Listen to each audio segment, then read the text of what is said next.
দেশের বিভিন্ন প্রান্তের হাসপাতালগুলোতে বাড়ছে হামে আক্রান্ত শিশুর সংখ্যা। চলতি বছরের মাঝপথে মৃত্যুর মিছিলে যোগ হয়েছে ৯৪টি প্রাণ, যার মধ্যে ৯ জনের মৃত্যু নিশ্চিত করেছে খোদ স্বাস্থ্য দপ্তর। পরিস্থিতি অবনতি দেখে এবার নড়ে চড়ে বসছে সরকার। মহামারীর রূপ নেয়ার আগেই কাল রোববার থেকে শুরু হচ্ছে জরুরি টিকাদান কর্মসূচি। প্রাথমিকভাবেই ১৮টি জেলার ৩০টি উপজেলাকে বেছে নেওয়া হয়েছে। সংক্রমণের উচ্চ হার যেখানে আশঙ্কাজনক, সেখানেই পৌঁছাবে স্বাস্থ্যকর্মীরা।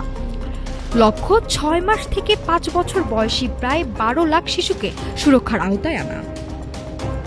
সংক্রমণের তালিকায় সবার উপরে দক্ষিণের জেলা বরগুনা সদর, এরপরই আসে পাবনা সদর ও চাঁদপুর সদর। এছাড়া বরিশাল, কক্সবাজার, ঢাকা, গাজীপুর, যশোর সহ ১৮টি জেলার নির্দিষ্ট ৩০টি উপজেলায় চলবে এই মহাযজ্ঞ। বিশ্ব স্বাস্থ্য সংস্থা বলছে, বাংলাদেশের প্রতি ১০ লাখে সংক্রমণ এখন ১৬.৮, যা জনস্বাস্থ্যের জন্য এক বড় সতর্কবার্তা। তবে এই বিশাল কর্মযজ্ঞের পথে বড় বাধা হয়ে দাঁড়িয়েছে জনবল সংকট।